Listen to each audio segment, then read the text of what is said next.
Millionaire mother listens to black cleaning lady teaching 9 languages to her autistic son.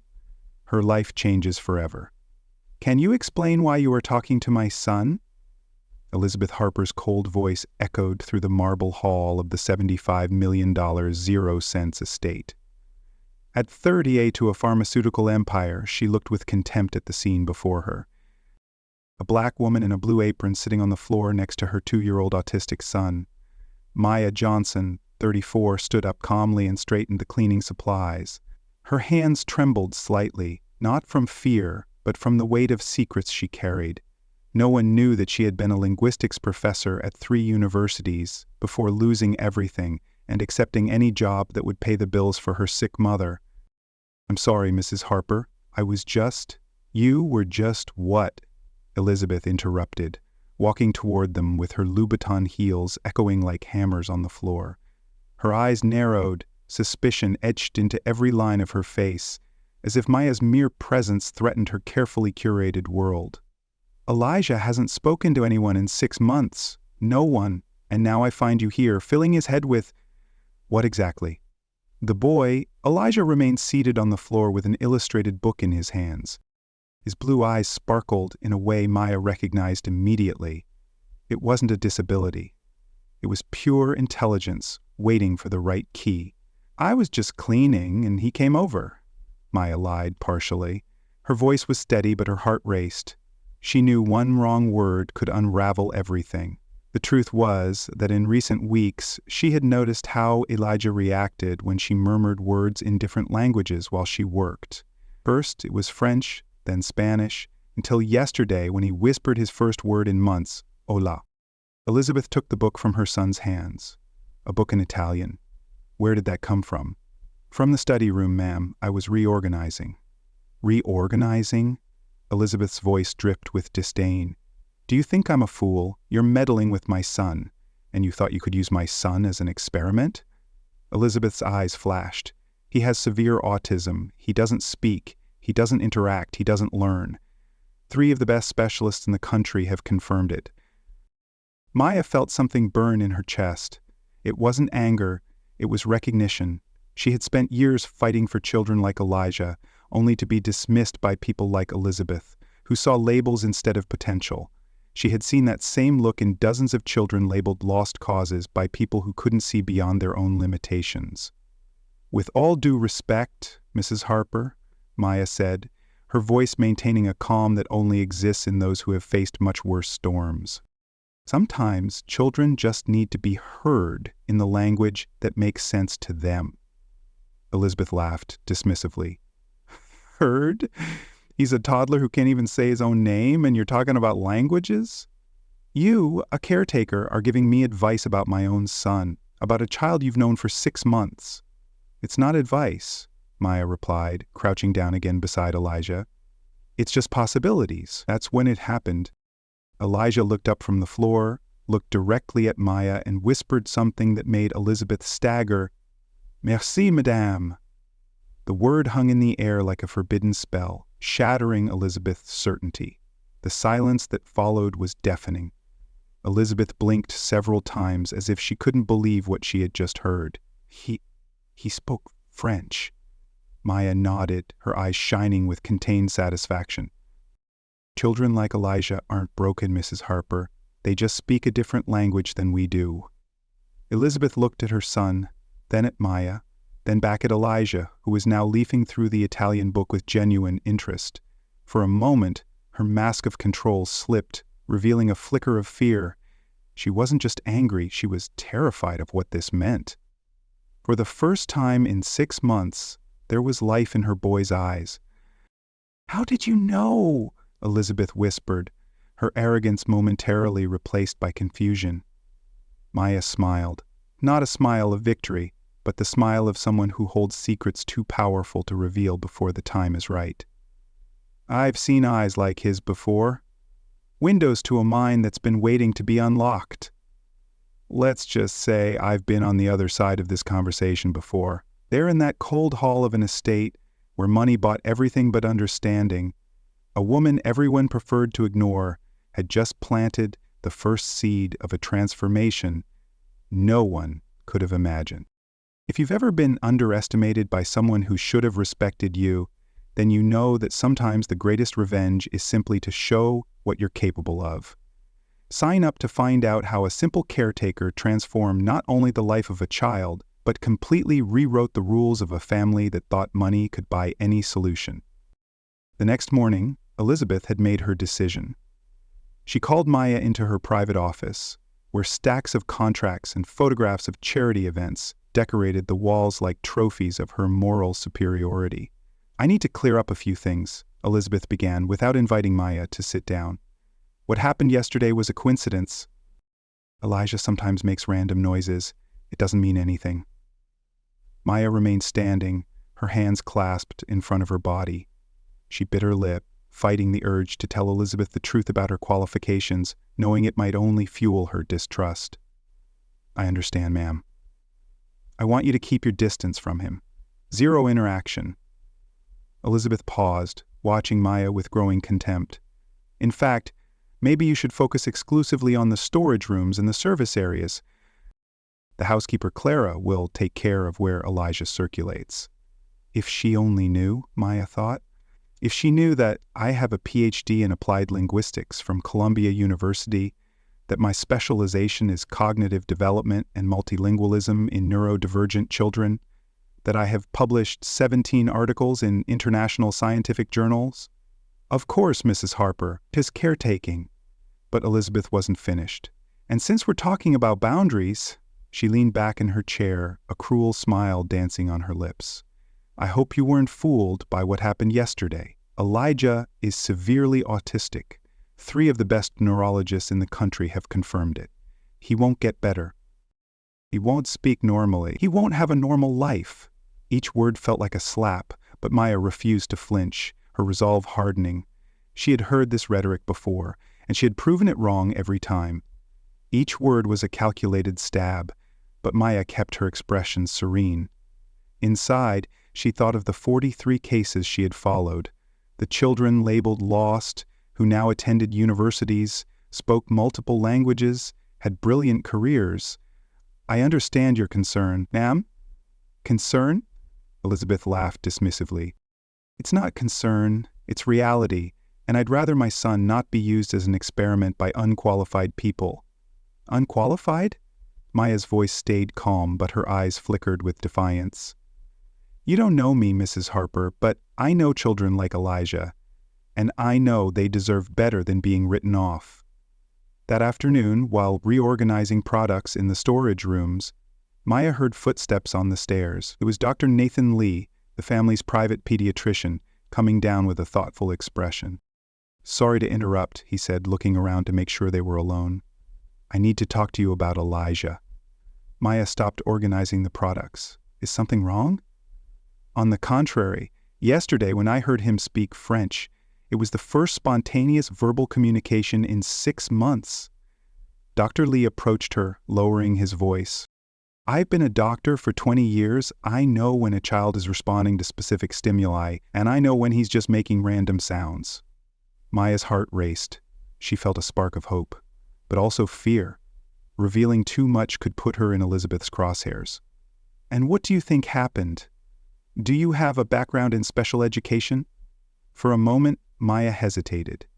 Telling the truth could change everything, or ruin everything. She studied his face, looking for signs that she could trust him. "Dr. Lee, if I told you that I have a PhD in applied linguistics and that I spent 5 years specializing in child cognitive development, what would you do with that information?" The silence that followed was loaded with possibilities. Dr. Lee blinked several times as if processing the information. "You're telling me you have a PhD at Columbia University. My thesis was on multilingualism in neurodivergent children. I've published 17 articles in international scientific journals. My God." He sat down on a nearby box. "What is a doctor of linguistics doing working as a caretaker?" Maya took a deep breath. "I didn't choose this, doctor. I was forced into it when life took everything else away. Life happens, doctor. I lost my job at the university after my mother got sick. I needed money fast to pay for her treatment. That was 6 months ago." Dr. Lee shook his head, processing. And Elijah, do you think you can help him? I don't think. I know. He's not severely autistic as diagnosed. He has characteristics of the spectrum, yes, but he mainly suffers from selective mutism combined with high auditory sensitivity. His mother treats him as if he were broken, so he is completely shut down. How do you know that? 43 similar cases, doctor. Over the past 5 years, I've worked with 43 children with similar diagnoses. Today, 38 of them speak multiple languages fluently and lead completely normal lives.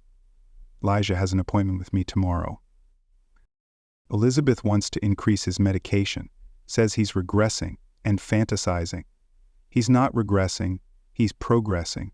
For the first time in 6 months, he's found a form of communication that makes sense to him. I know.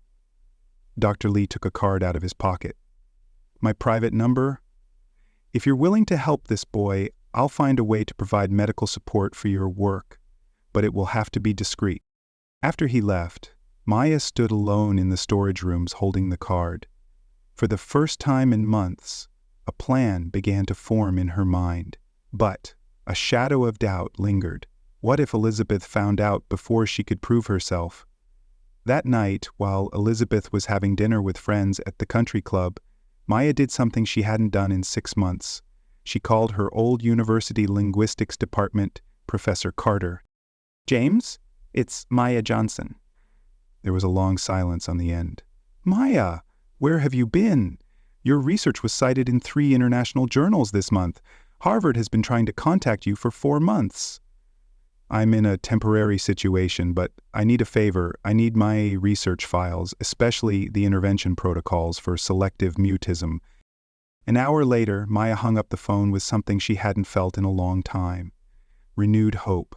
James would discreetly send her everything she needed to develop a personalized program for Elijah. But what she didn't know was that Clara, the housekeeper, had overheard part of the conversation upstairs, and that tomorrow this information would reach Elizabeth's ears. Meanwhile, in Elijah's room, the boy was leafing through a book he had found by chance under his bed. A book about animals, with names in 6 different languages, which a certain former university professor had left there on purpose. Cat, chat, gatto, katsa, he whispered. Each word was a quiet rebellion against the silence that had trapped him for so long, each word sounding like music to his ears. Because sometimes the most powerful revolution does not begin with confrontation, but with whispers in the dark, unexpected alliances, and the patience of those who know that the most devastating storms are always preceded by the quietest calm. The next morning, Clara knocked on Elizabeth's office door with an expression that mixed urgency and malicious satisfaction. Mrs. Harper, I need to tell you something about the caretaker. Elizabeth looked up from her financial reports, already irritated by the interruption. This better be worth my time, Clara. Clara, last night, I heard her on the phone talking about college research, scientific articles. Clara paused dramatically. She mentioned something about being a doctor. Elizabeth blinked several times, processing the information. Dr. Maya? Her voice was low, almost a hiss, as if the revelation was a personal betrayal. Yes, ma'am. And she talked about 40-some cases of children like Elijah. I think she's lying about who she is to get close to the boy. Elizabeth's mind raced.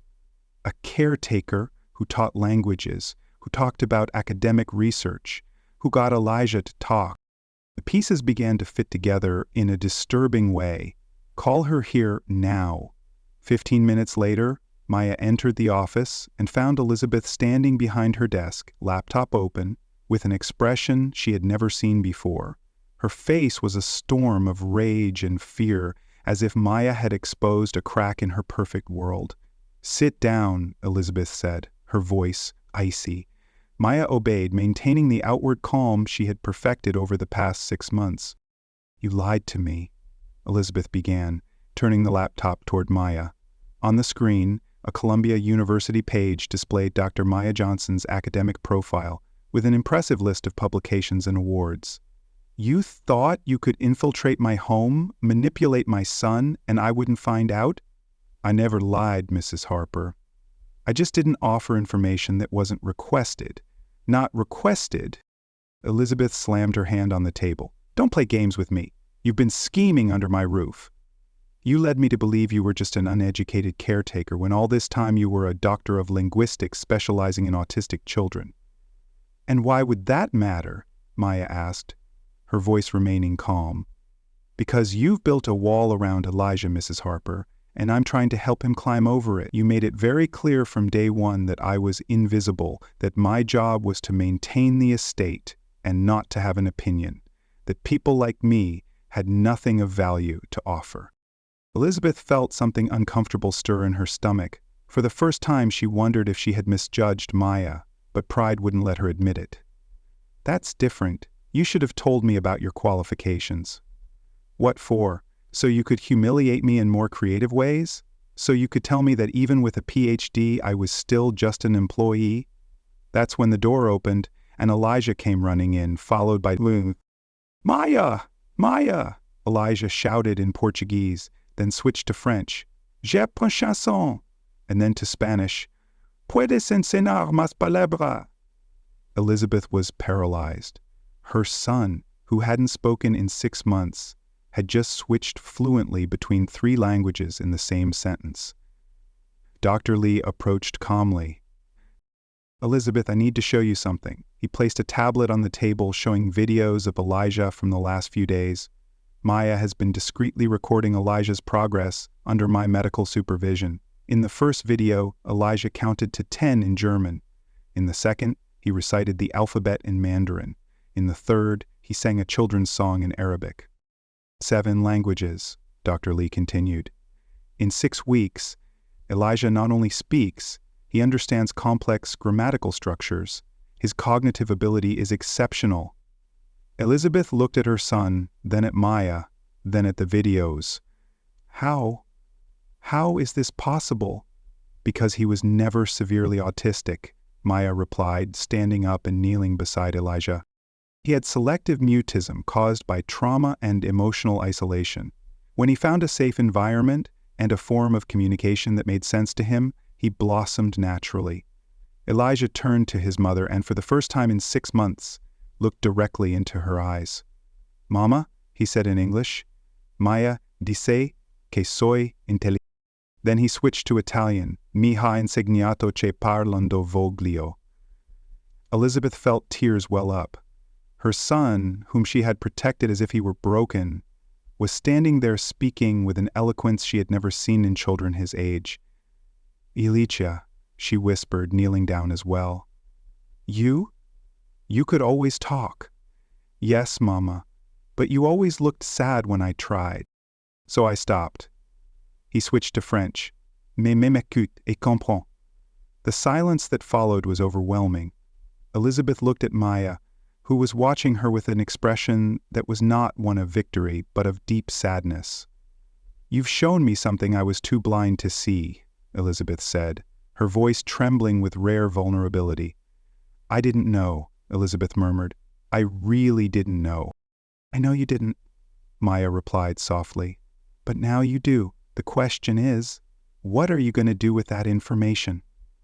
Dr. Lee placed his hand on Elizabeth's shoulder. Elijah needs to continue with Maya. His progress is extraordinary, but interrupting now would be devastating. Elizabeth looked at her son, who was playing with colored blocks while counting in Japanese, then at Maya, who had transformed her home without her noticing. I need to apologize to you, Elizabeth said, her voice breaking. And I need to ask you to stay, not as a caretaker, but as Elijah's teacher, as the person who gave me back my son. Maya smiled, not a smile of victory, but the smile of someone who finally sees a child being seen for who he really is. I'll stay, but on one condition. Elijah is not a miracle or a success story. He's just a brilliant child who needs to be loved for who he is, not for what he can do. As Elizabeth nodded, finally understanding, Elijah approached and took both women's hands. Mama, Maya, he said in Portuguese, are we a real family now? There, at that moment, 3 lives were changed forever, proving that sometimes the greatest revolution doesn't happen in courtrooms or headlines, but in the silence of a child who finally finds his voice, and in the heart of a mother who learns to listen. 3 months later, the Harper estate had been transformed into something completely different. What was once a silent, cold house was now overflowing with the sounds of laughter, conversations in multiple languages, and, most importantly, Elijah's melodious voice echoing through the hallways. "Mama, I learned a new word in Swedish today," Elijah shouted as he ran toward his mother, who was working on her laptop on the terrace. "Kärlek" means love. Elizabeth smiled, a genuine smile that rarely appeared before. "Elijah, that's beautiful, my love. And where is Dr. Maya?" "She's recording another video for the channel," Elijah replied excitedly, switching to Spanish. "Hoy tenemos muchos estudiantes nuevos." The YouTube channel Learning with Elijah had become a global phenomenon. In just 2 months, more than 2 million people were following Maya's classes, where she taught language development techniques using Elijah as an inspiring example. Donations and educational partnerships had already generated more than $1 million, 0 cents, for the foundation Elizabeth had created specifically to support neurodivergent children. But the channel's success was just the beginning. Harvard, Stanford, and Columbia had entered a bidding war to hire Maya as a tenured professor. 3 publishers fought for the rights to her book, The Language of the Heart, How Multilingualism Transforms Special Children, which became a bestseller before it was even released. "Dr. Johnson," Elizabeth said that afternoon, using the title she now insisted on pronouncing with pride, "the foundation has received 5 more requests from public schools wanting to implement your method." Maya, now wearing elegant clothes that Elizabeth had insisted on buying, smiled as she organized the teaching materials. 15 schools in 3 months.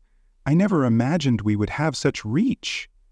"And Clara?" Elizabeth asked, referring to the former housekeeper who had been fired after trying to sabotage Maya's work by spreading malicious rumors among other employees.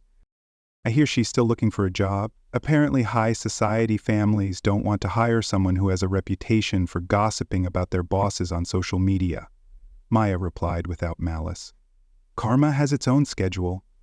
Dr. Lee appeared on the terrace, carrying a bulky briefcase. "Ladies, I have incredible news. Your article has been accepted in Nature Neuroscience. What's more, the American Pediatric Association wants you to present your method at the national conference."